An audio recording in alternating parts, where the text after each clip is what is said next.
Saludos cordiales para todos. Somos el grupo número 3 conformado por el caete Maldonado Aucapiña, Jacome Camacho, Sánchez Gaspar y mi persona, Girón Pivaque. Como tema principal tenemos los modos de producción artesanales, que está conformado por la comunidad primitiva, el esclavismo y el feudalismo. A continuación vamos a dar a la explicación del primer modo de producción. Antes que nada tenemos que saber qué son los modos de producción artesanales. Estos están conformados por la comunidad primitiva, el esclavismo y el feudalismo. Estos tenían como finalidad la creación de un objeto producido en forma predominante, manual, con o sin ayuda de herramientas y máquinas. Generalmente, este tipo de producción utiliza materias primas locales y los procesos de transformación y elaboración son transmitidos de generación en generación. Esto otorgándole al producto final características representativas de su cultura e identidad y las variaciones propias que éste le imprime en la creación individual del artesano. El artesano interviene en todo el proceso de producción realizado en cada una de las etapas del trabajo hasta lograr el producto final. En esta se utilizan técnicas que se han ocupado desde la antigüedad, ya que como se dijo anteriormente, estos son oficios que van de una generación a otra. Buenos días compañeros y profesor, el día de hoy les voy a hablar sobre el primer modo de producción artesanal, que es la comunidad primitiva. El modo de producción de la comunidad primitiva se refiere a la forma en que las primeras sociedades humanas se organizaban la producción y la distribución de bienes. En este método de producción, los recursos necesarios para la supervivencia se obtenían principalmente a través de la caza, la pesca y la recolección de alimentos. No existía la propiedad privada de los medios de producción y los bienes se compartían de manera comunitaria. En la comunidad primitiva no había una división clara del trabajo y las tareas se distribuían de acuerdo a las necesidades de la comunidad.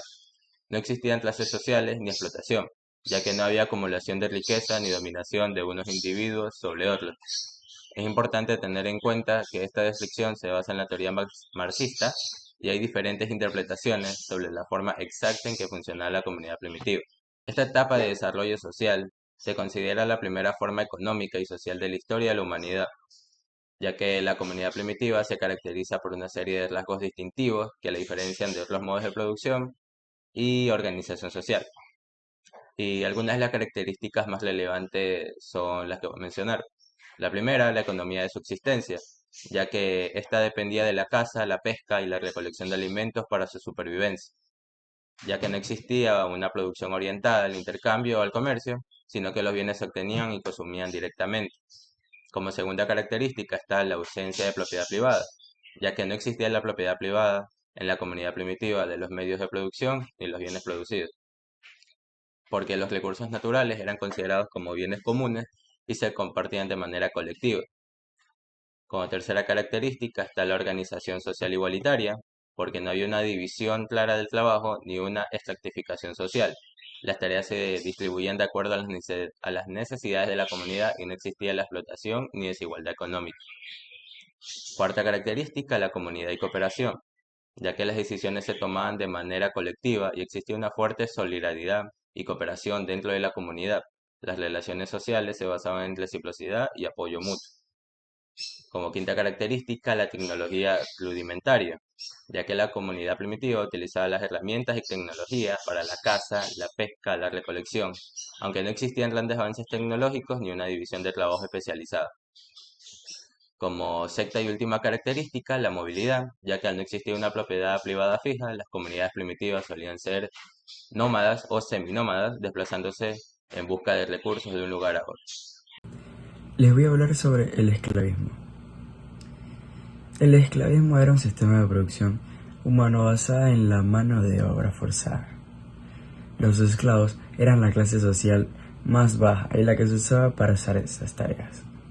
Unos trabajadores que no recibían dinero por su trabajo. Como características, tenemos que los esclavos no tenían ningún tipo de protección. Ellos eran la base de la pirámide social. No tenían fijada una jornada laboral, no tenían salario. El esclavismo también era hereditario. Existían traficantes de esclavos que comerciaban con ellos como si fueran mercancía. La violencia contra los esclavos era lo habitual. El propio Estado ayudaba al control de los esclavos y la economía era basada en la esclavitud. Buenos días compañeros, buenos días profesor. Mi nombre es Maldonado y hoy les voy a hablar sobre el modo de producción feudalista. El modo de producción feudalista fue un sistema socioeconómico predominante en Europa occidental durante la Edad Media. Esta consistía en una estructura jerárquica en la que los terratenientes, más conocidos como señores feudales, controlaban la tierra y otorgaban parcelas a los campesinos, más conocidos como siervos, y estos a cambio recibían trabajo y protección. La burguesía se destacó por su capacidad para acumular riqueza y capital. Esto les permitió invertir en negocios, adquirir propiedades y financiar proyectos. La acumulación de capitales por parte de la burguesía fue uno de los principales motores del desarrollo económico en muchas sociedades. También fue un importante impulsor de la innovación y los avances tecnológicos. Al invertir en la investigación y el desarrollo, la burguesía contribuyó al progreso científico y tecnológico de muchas sociedades. Esto hizo que se llevase a cabo la primera revolución industrial y con ello se dejase de utilizar la producción artesanal por la industrializada y así el fin de los modos de producción artesanales. Características del modo de producción feudalista. Relaciones de dependencia. El sistema feudal se basaba en relaciones de dependencia personal entre los señores feudales y los siervos.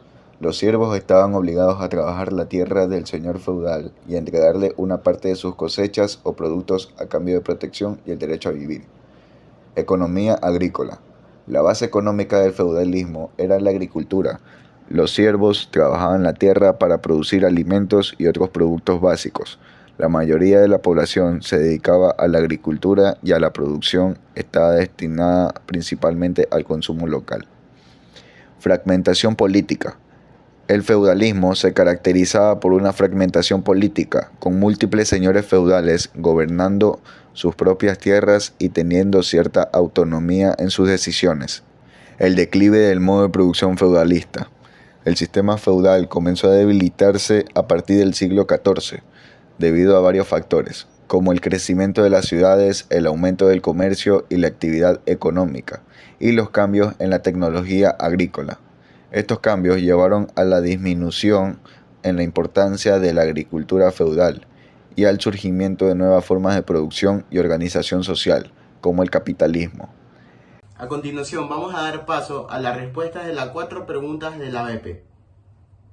Sin el esclavismo como estrategia de producción de los modos de producción esclavista y feudalista, ¿se habría desarrollado la humanidad hasta alcanzar los niveles actuales? Con las bases de la información que recolectamos, con respecto a lo dicho por el filósofo alemán Karl Marx y el filósofo estadounidense Saul Kripke, concluimos que sin el modo de producción esclavista no hubiéramos podido desarrollar semejantes arquitecturas. También los avances en las artes y en las ciencias, ya que la explotación ejercida sobre los esclavos impulsaría el avance de la humanidad al desarrollo de las ramas del saber, que las menciona Saul al referirse a los propietarios de los esclavos. También esta es indispensable para el desarrollo general en la época, ya que el esclavismo era la manera más común para tener mano de obra barata y así las sociedades antiguas podían progresar, ya sea económicamente o políticamente, hasta llegar a la actualidad en lo que vivimos hoy día a día. ¿Cuál ha sido el rol del Estado en el surgimiento y fortalecimiento de la esclavitud en los modos de producción esclavista y feudalista? Según el filósofo y teórico francés Michel Foucault, sostenía que el Estado en la época esclavista y feudalista se impone como una entidad que establece las condiciones legales, sociales y políticas que posibilitan la persistencia y continuidad del sistema esclavista.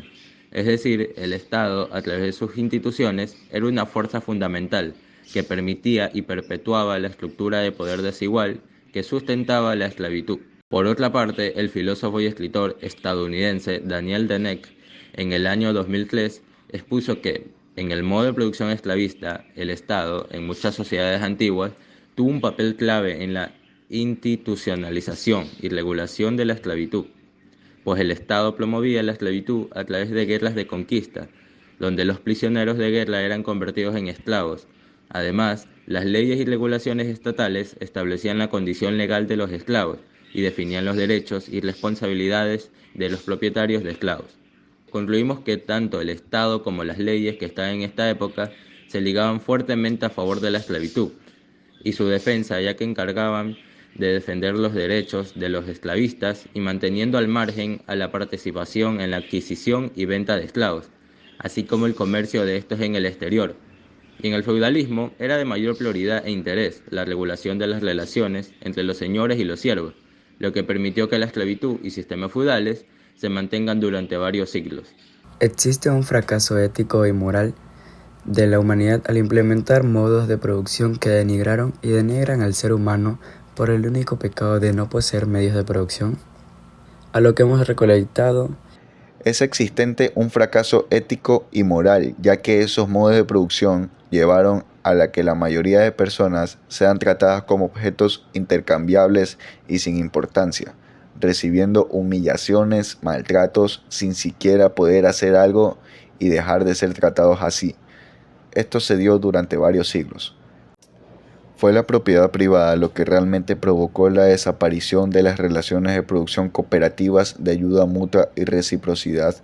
La filósofa española Victoria Camps, de la Universidad de Barcelona, en su libro El interés común, publicado en 1992, expone que la propiedad privada permitió que ciertos individuos o grupos acumularan tierras, recursos y medios de producción, lo que llevó a la concentración de poder y riqueza en manos de unos pocos, lo que a su vez fue fracturando poco a poco las prácticas de cooperación y reciprocidad que existían en las sociedades igualitarias y comunitarias. Finalmente, basándonos en la información recolectada, la aparición de la propiedad privada, romper las relaciones de apoyo mutuo y reciprocidad, pero también hubo otros factores, como el excedente de producción, el cual provoca que unos individuos intenten adueñarse de eso y lo utilicen para su propio beneficio. Como otros factores, tenemos el desarrollo tecnológico y del comercio, aparición de clases sociales donde los que tienen más tienen ciertas ventajas o beneficios sobre los que tienen menos, o simplemente no tienen nada. Y como último factor, los cambios culturales.